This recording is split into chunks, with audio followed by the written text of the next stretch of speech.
राम के राज्याभिषेक की तैयारियां जोर शोर से होने लगी। राजमहल के अंदर बाहर चहल पहल बढ़ गई। कैकेयी के हठ और दशरथ की बेबसी से सभी अनजान थे। राज्याभिषेक का समय हुआ तो महामंत्री सुमंत्र राजा दशरथ से मिलने पहुंचे। कोप भवन में राजा के होने की बात सुनकर उन्हें आश्चर्य हुआ।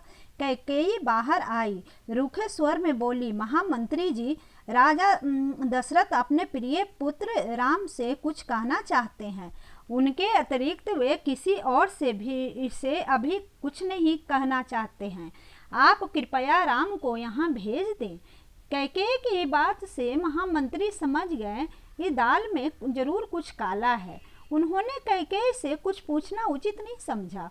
वे सीधे राम के पास गए, उन्हें रानी कैकेयी का संदेश दिया। राम माता कैकेयी के पास आए। दशरथ अब तक मूर्छित थे। कैकेयी ने राम को सारी बातें बता दी। राम जरा भी विचलित नहीं हुए, हाथ जोड़कर बोले, पिताजी द्वारा दिए गए वचनों को पूरा करना मेरा कर्तव्य है और आपकी इच्छा पूरी करना मेरा धर्म। मैं अपना धर्म भला कैसे भूल सकता हूँ। पिताजी नाहक इतने कष्ट में है।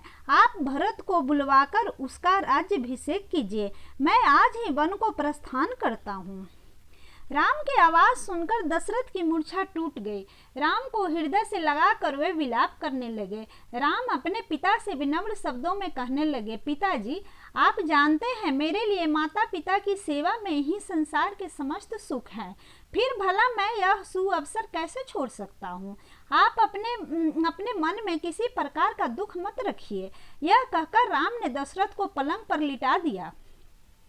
राजा दशरथ राम से कुछ कहते इससे पहले ही वे भवन से निकलकर माता कौशल्या के कक्ष में चले गए। उन्होंने संक्षेप में सारी बात कही। राम के 14 वर्ष वनवास की बात सुनकर कौशल्या हतप्रभ रह गई। किसी प्रकार अपने हृदय को दृढ़ करके बोली, पुत्र राम, पिता के वचनों को पूरा करना तुम्हारा कर्तव्य है। मेरा आशीर्वाद सदा तुम्हारे साथ है। यह कहकर उन्होंने अपने मुंह फेर लिया, कहीं उनके आंसू राम के कर्तव्य पथ पर बाधक ना बन जाए। राम माँ की मनोदशा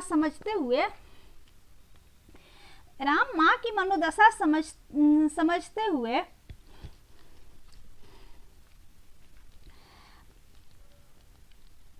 मुंह फेर लिया, कहीं उनके आंसू राम के कर्तव्य पर बाधा। राम माँ की मनोदशा समझते हुए सिर झुकाकर उन्होंने माता का आदेश स्वीकार किया और बाहर आ गए। द्वार पर खड़े लक्ष्मण ने सारी बातें सुन ली थी। उन्हें माता कैकेयी और पिता पर क्रोध आ रहा था। गुस्से से उनकी मुट्ठियां भींची हुई थी। राम ने उनका तमतमाया चेहरा देखा, उन्हें शांत किया। लक्ष्मण को नीति की बात समझाकर बोले, लक्ष्मण, जाओ मेरे जाने की तैयारी करो। राम की बात सुनकर लक्ष्मण समझ गए कि अब राम को रोक पाना असंभव है। फिर भी साहस करके बोले, भैया, मैं माता पिता की अनुचित आज्ञा को नहीं मानता।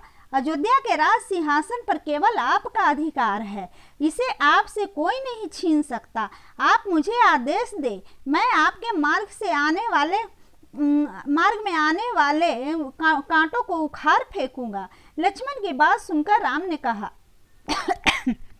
प्रिय अनुज, माता पिता की आज्ञा न मानना अधर्म है। अधर्म से प्राप्त सुख मुझे किसी प्रकार से संतुष्ट नहीं करेगा, अतः जैसा मैंने कहा है वैसा ही करो। यह सुनकर लक्ष्मण ने राम के चरण पकड़ लिए, कहने लगे, भैया, आप जो कह रहे हैं वह उचित है। मेरा केवल एक अनुरोध स्वीकार कर लीजिए, मुझे अपने साथ चलने की अनुमति दे दीजिए। राम लक्ष्मण को अपने साथ वन नहीं ले जाना चाहते थे, किंतु लक्ष्मण के प्रेम को देखकर वह उन्हें मना नहीं कर पाए। उन्होंने लक्ष्मण को माता सुमित्रा और उर्मिला से अनुमति लेकर आने के लिए कहा। फिर राम सीता के पास गए। सीता सारे घटना चक्र से अनजान अपने कक्ष में बैठी थी। राम ने सीता से वनवास जाने की बात कही और उनसे विदा मांगी। यह सुनते ही सीता की आंखें भर आई। उनसे कुछ बोले नहीं बना। न तो वह माता पिता की आज्ञा के विरुद्ध बोल सकती थी और न ही पति को धर्म विमुख होने के लिए कह सकती थी। ऐसे में उनके सामने एक ही रास्ता था। सीता ने राम से कहा, धर्म के मार्ग पर मैं भी आपके साथ हूँ। मैं आपके बिना इस महल में नहीं रह सकती। मेरे पिताजी ने मुझे विदा करते हुए कहा था, पति की परछाई बनकर रहना। इसीलिए मैं भी आपके साथ वन में रहूंगी। सीता की बात सुनकर राम ने उन्हें वन के कष्टों के बारे में बताया। सीता ने उत्तर दिया, आपका साथ रहा तो वन के कष्ट भी मुझे सुहाएंगे। आपके बिना महल के सुख वैभव भी मुझे पीड़ा पहुंचाएंगे। इसीलिए आप मुझे अपने साथ ले चले। सीता की बात सुनकर राम निरुत्तर हो गए। उन्हें सीता को साथ चलने की स्वीकृति देनी पड़ी। अब तक कैकेयी के 2 वरदानों, महाराज दशरथ की दशा और राम के निर्णय की बात किसी से छिपी नहीं रही। अयोध्या में वीरानी पसर गई। यदि कोई स्वर सुनाई पड़ता तो वह सिसकियों और रुदन का। अयोध्या की चहल पहल को मानो पाला मार गया हो। क्षण भर में अयोध्या की सुवर्ण अट्टालिकाओं की चमक धूमिल हो गई। अयोध्यावासी झुंड के झुंड राजमहल के सामने एकत्रित होने लगे, इस आशा से शायद विधाता उनके अनुकूल हो जाए। राम और सीता और लक्ष्मण राजा दशरथ से विदा लेने कैकेयी के कक्ष में पहुंचे। दशरथ की दशा अत्यंत दयनीय थी। राम को देखकर वे बच्चों की तरह रोने लगे। राम ने अपने पिता के चरण छुए, कहा, पिताजी, सीता और लक्ष्मण भी मेरे साथ वनवास जाना चाहते हैं। कृपया उन्हें भी मेरे साथ जाने की अनुमति दीजिए। राम की बात सुनकर दशरथ भावावेश में उनके हाथ पकड़ लिए, कहने लगे, पुत्र, मेरी बुद्धि बहुत भ्रमित हो रही है। मैं वृद्ध और लाचार हूँ। अब मैं कोई भी निर्णय ठीक से नहीं ले पाता। इसीलिए तुम मेरी मानो। अयोध्या के हित के लिए मुझे बंदी बना लो, मुझे कारागार में डाल दो। बलपूर्वक अयोध्या का राज सिंहासन मुझसे छीन लो, मगर मुझे असहाय छोड़कर वन मत जाओ। अपने पिता की यह दशा देखकर राम विचलित हो गए। अपनी भावनाओं पर नियंत्रण रखकर बोले, पिताजी, आप प्रेमवश ऐसी बातें कर रहे हैं। मेरे मन में राज सिंहासन के लिए कोई लोभ नहीं है। वन में ऋषि मुनियों के सानिध्य में रहकर निश्चय ही हमारा भला होगा।